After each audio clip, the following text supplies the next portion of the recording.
Isang magandang hapon po or magagabi na rin po sa bawat isa. Sana po yung nasa mabuti tayong kalagayan ngayon kahit meron po tayong binabantayan na posible nga pong maging super typhoon na si Bagyong Jenny. So muli pong namataan ang mata po ng Bagyong Jenny, no, na may estimated pong layong 600 kilometers is of Calayan, Cagayan. So makikita nyo po, pumalo na nga po ito sa kanyang pinakamalakas na hangin ngayon, which is 185 kilometers per hour na po lakas sa kanyang hangin. Malapit pa rin po sa sentro na may bugso naman pong pumapalo sa 205 kilometers per hour.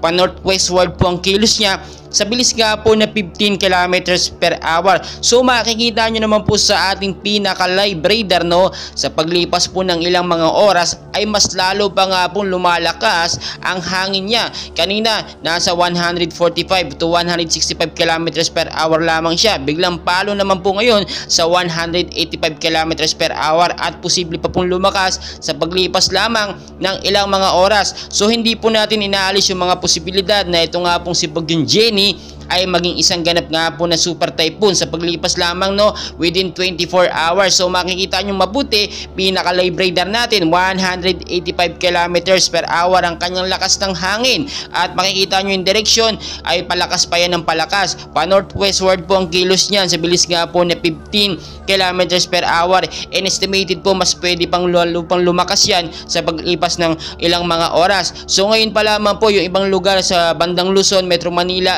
Visayas at Mindanao na hindi pa inuulan, linisin nyo po yung mga estero, mga kanal, para po kapag nagkaroon ng patuloy na pag-ulan, makadaloy po ng maayos sa mga katubigan natin at hindi po ito pagmulan ng pagbabaha. Especially din sa mga matataas na lugar, mag-ingat po kayo dyan sa banta po ng landslide. Yung matataas na lugar, kapag may banta po ng patuloy na pag-ulan, lalambot ang lupa at pwedeng mauwi sa landslide. Kung may mga lakad naman po tayo ngayong hapon at sa gabi, gulayin po magdala ng payong, jacket o kaya naman po sombrero at obserbahan ng panahon kung malakas nga ba ito at may kasamang bugso ng hangin. Mas magandang wag na po tayo lumabas at sa bahay na lamang po tayo. Maging I'm ready po tayo, no, dahil ito nga pong unahang bagyo ngayong first week nga po ng October. So ina-expect natin, no, ilang araw pa ay lalabas na nga rin po ito ng ating Philippine Area of Responsibility. Pero as of now, no, pagandaan natin, no, alerto tayo mabuti anumang oras. So ako po ay nakikiusap sa inyo bilang tulong na rin sa atin, no,